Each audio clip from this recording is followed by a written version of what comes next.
Hi everyone, and welcome back to the channel. The project I have for you this time started as one of those "that's odd" moments. Every time the effluent pump ran, water would briefly rise up into the sink of our downstairs bathroom and then drop back down. No gurgling, no slow drain, just water going the wrong direction for a second and then disappearing. And here's the confusing part. The washing machine drains into the same system, but that never caused a problem, only the pump. What finally forced me to deal with this was a leak my wife noticed. Not a huge leak, but water showing up where it shouldn't. So I started where most people would, under the sink. The plumbing wasn't catastrophic, but it wasn't great either. There was an unnecessary loop back in the drain line, and over time, repeated pressure events had caused the leak. So before assuming anything complicated, I cleaned that up.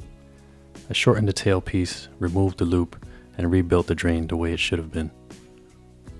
I also added an air admittance valve, or AAV. Before this makes sense, here's some quick context on the house. This home is a split level built in 1963, and like most older homes, systems were added over time. The HVAC system produces condensate, and that condensate drains into a small pit. When that pit fills, an effluent pump turns on and pumps that water up into the sewer drain line. That discharge line is shared with the washing machine drain. At this point, I knew the washer and the pump were connected. What I didn't know yet was how or if the sink factored into the same path. At this point, I still didn't know what the root cause was. The sink wasn't gurgling, it drained fine, but given where this bathroom sits in the house and the fact that I couldn't trace a traditional vent, adding an AAV was a reasonable low-risk improvement. It gives the sink proper access to air and prevents siphoning, and importantly, this work did stop the leak. But it didn't stop everything, because even after the leak was fixed, this still happened. Every time the effluent pump ran, water would rise up into the sink drain, briefly, then drop back down. That detail matters. This wasn't a clog, this wasn't a slow drain, and this wasn't negative pressure, this was positive pressure. Once I focused on when it happened, the pattern became clear. It didn't happen when the sink was used, it didn't happen when the washer drained, it only happened when the effluent pump ran.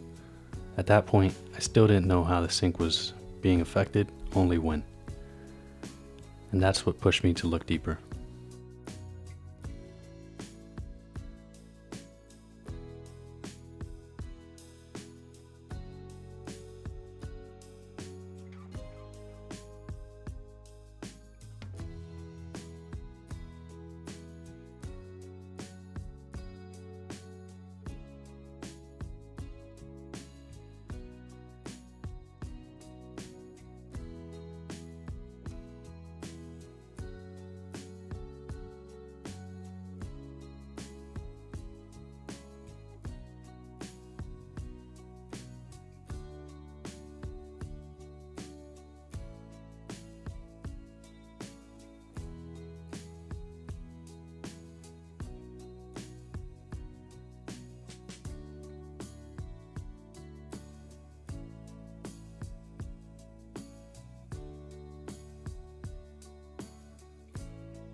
Once I opened the wall, everything finally clicked. The sink drain and the pump discharge were connected on opposite horizontal branches of the same four-way fitting, which sits on a vertical stack. So when the effluent pump ran, it wasn't pushing pressure up or down the stack. It was pushing pressure sideways, straight across that fitting and into the sink branch. That's why the sink reacted immediately. That was the missing piece. The washer drains into the same stack, but it drains slowly. The system has time to absorb that flow and vent naturally. The effluent pump doesn't work that way. It dumps a slug of water fast along with compressed air. That pressure had nowhere to go except back toward the sink. Once that was clear, the solution was obvious. No amount of venting at the sink was ever going to fix this. The pump discharge had to be isolated. So I removed the old hard connection and replaced it with an air-gapped indirect discharge. Now when the pump runs, water drops into the system, but pressure can't travel backwards. That pressure path is broken.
Since I opened the wall, I also added an access panel. Anytime I touch plumbing behind drywall, I want future access. It makes things easier immediately by not dealing with patching, and in the future if access is required, especially if it's in an area that doesn't impact aesthetics. One lesson this project really reinforced for me is something I keep learning as a homeowner. It can be a mistake to assume previous work was done correctly or even done for the right reasons, especially in older homes like this one. Each change probably made sense on its own, but when you stack systems together, especially pumps, you can end up with behavior that only shows up under specific conditions. What fixed this wasn't adding more plumbing, it was simplifying the system by removing the effluent pump from the sink's equation. In hindsight, this was really a case of addition by subtraction. So in the end, this wasn't about adding more venting, it was about separating a pressurized pump from a gravity drain. The leak is gone, the sink no longer backfills, and the system behaves the way it should. Hopefully this helps if you ever run into something that looks like a venting issue, but turns out to be pressure instead. Every setup is a little different, so if you have questions about your own situation, drop them in the comments and I'll respond. And here's a condensate pump running now. You'll notice the water drops in pulses. That's normal for these pumps. What matters is what doesn't happen anymore. The sink stays calm. That's a result of not adding pressure to the system. That's it for this one. If you found this helpful, just want to support, please give the video a like and subscribe for more DIY fixes and budget-friendly home improvements. Thanks for watching, and I'll see you in the next one. In case you were wondering, the supervisors Lola and Bear were relaxing on holiday PTO for this one.